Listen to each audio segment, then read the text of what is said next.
លេខគ្នា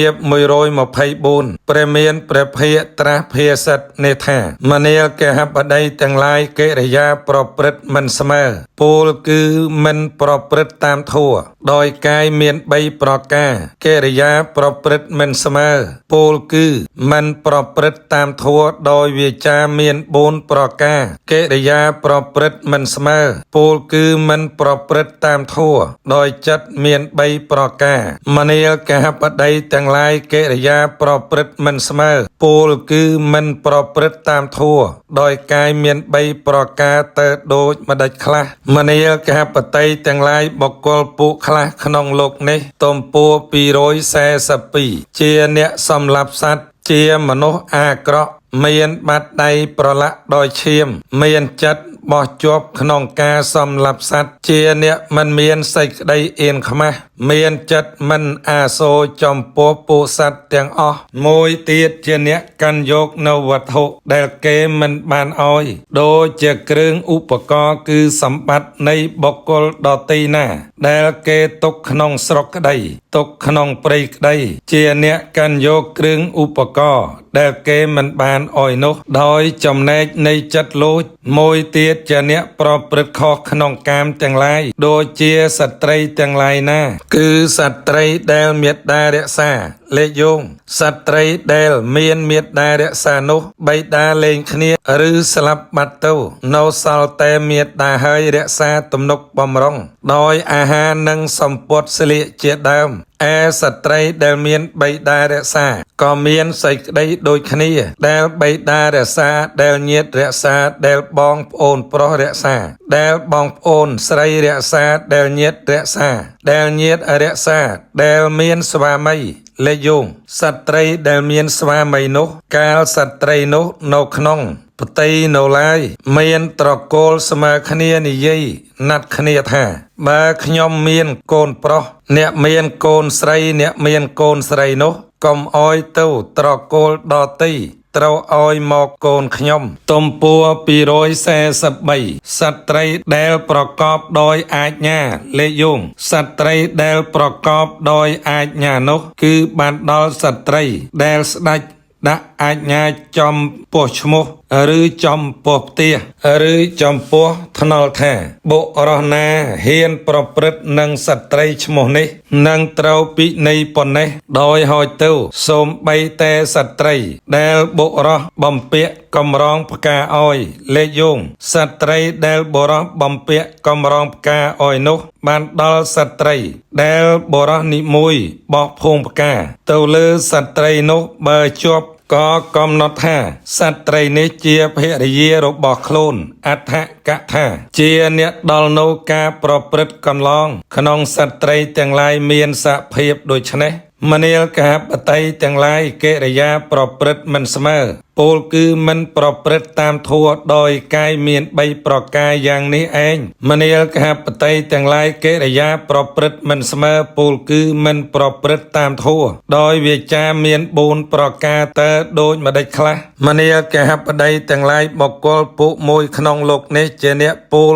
ពាក្យកុហកទោះបីស្ថិតនៅក្នុងរូងក្តីស្ថិតនៅក្នុងបរិស័ទក្តីស្ថិតនៅក្នុងកណ្ដាលញាតិក្តីស្ថិតនៅកណ្ដាលសេនីក្តីស្ថិតនៅកណ្ដាលរាជត្រកូលក្តីគេនាំទៅធ្វើជាសាក្សីហើយសូថាណែបុរសដ៏ចម្រើនចូលអ្នកមកនេះបើអ្នកដឹងហេតុណាចូលនិយាយហេតុនោះបុរសនោះកាលមិនដឹងនិយាយថាខ្ញុំដឹងឬកាលដឹងនិយាយថាខ្ញុំមិនដឹងកាលមិនឃើញនិយាយថាខ្ញុំឃើញឬកាលឃើញនិយាយថាខ្ញុំមិនឃើញទំព័រ244ជាអ្នកពោលពាក្យកុហកទាំងដឹងខ្លួនប្រហែតតែខ្លួនក្តីប្រហែតអ្នកដតីក្តីប្រហែតសំណោកគឺអាមិសៈបន្តិចបន្ទូចក្តីមួយទៀតជាអ្នកពោលនៅពាក្យញុះញង់គឺឮពាក្យសម្ដីអំពីសំណាក់ជននេះហើយនាំទៅប្រាប់ជនឯណោះដើម្បីនឹងបំបែកជនទាំងនេះឬពាក្យអំពីជនឯណោះហើយនាំយកមកប្រាប់ជននេះ ដើម្បីបំបែកជនឯណោះជាអ្នកបំបែកនៅពួកជនដែលព្រមព្រៀងគ្នាផងជាអ្នកជំរុលពួកជនដែលបែកគ្នាហើយផងជាអ្នកត្រេកអរតែក្នុងពួកមានដំរេកក្នុងពួកជាអ្នករីករាយតែក្នុងពួកជាអ្នកពោលនៅវាចាដែលធ្វើឲ្យប្រកាន់ពួកដូច្នេះឯងមួយទៀតជាអ្នកពោលពាក្យអាក្រក់គឺវាចាណាត្រគោះខ្មោះខ្មូររោលរៀលស្ទាក់ដំណើរជនដតីជាវាចាចិត្តនឹងសេចក្តីក្រោធមិនប្រព្រឹត្តទៅដើម្បីសមាធិបានហើយជាអ្នកពោលនៅវាចាមានសភាពដូច្នោះមួយវិញទៀតជាអ្នកពោលនៅពាក្យមិនមានប្រយោជន៍ពោលពាក្យខុសកាលពោលនៅពាក្យមិនពិតពោលពាក្យមិនមែនជាអត្តពោលពាក្យមិនមែនជាធម៌ពោលពាក្យមិនមែនជាវិន័យពោលពាក្យដែលមិនគូតាំងទុកក្នុងហឫទ័យខុសកាលប្រាចាគ្រឿងអាងជាពាក្យមិនមានទីបំផុតមិនប្រកបដោយប្រយោជន៍មនាលកហបតីទាំងឡាយទំពួរ245កិរិយាប្រព្រឹត្តមិនស្មើពោលគឺមិនប្រព្រឹត្តតាមធម៌ដោយវាចាមាន4ប្រការដូចនេះឯងមនាលកហបតីទាំងឡាយកិរិយាប្រព្រឹត្តមិនស្មើពោលគឺមិនប្រព្រឹត្តតាមធម៌ដោយចិត្តមាន3ប្រការតើដូចម្ដេចខ្លះមនាលកហបតីទាំងឡាយបុគ្គលពួកមួយក្នុងលោកនេះច្រើនដោយអភ័យជាគោចគុណនៅគ្រឿងឧបករណ៍ដែលជាសម្បត្តិនៃបុគ្គលដទៃដោយគិតថាអូណូគ្រឿងឧបករណ៍ដែលជាសម្បត្តិនៃបុគ្គលដទៃណាគ្រឿងឧបករណ៍នោះក៏បីបានមកអាត្មាអញមួយទៀតជាអ្នកមានចិត្តព្យាបាទមានដំរេះក្នុងចិត្តដែលទោសៈប្រទូហើយថា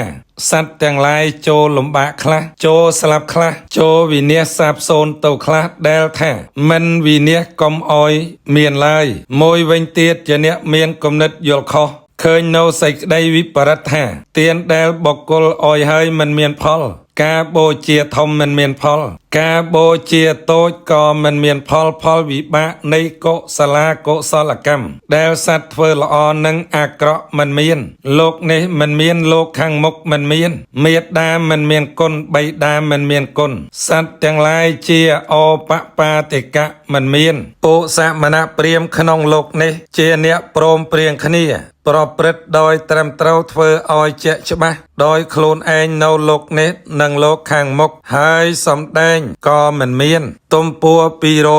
246មនាលកហបតីទាំងឡាយកិរិយាប្រព្រឹត្តមិនស្មើពោលគឺមិនប្រព្រឹត្តតាមធម៌ដោយចិត្តមាន3ប្រការយ៉ាងនេះឯងមនាលកហបតីទាំងឡាយសត្វទាំងឡាយពួកខ្លះក្នុងលោកនេះលោកបែកធ្លាយរាងកាយខាងមុខបន្ទាប់អំពីមរណៈចូលទៅកាន់អបាយទុគតិវិនិបាតនរកយ៉ាងនេះប្រហេតុតែកិរិយាប្រព្រឹត្តមិនស្មើពោលគឺមិនប្រព្រឹត្តតាមធម៌យ៉ាងនេះឯងវត្តឧណ្ណាលោមកុដលេខ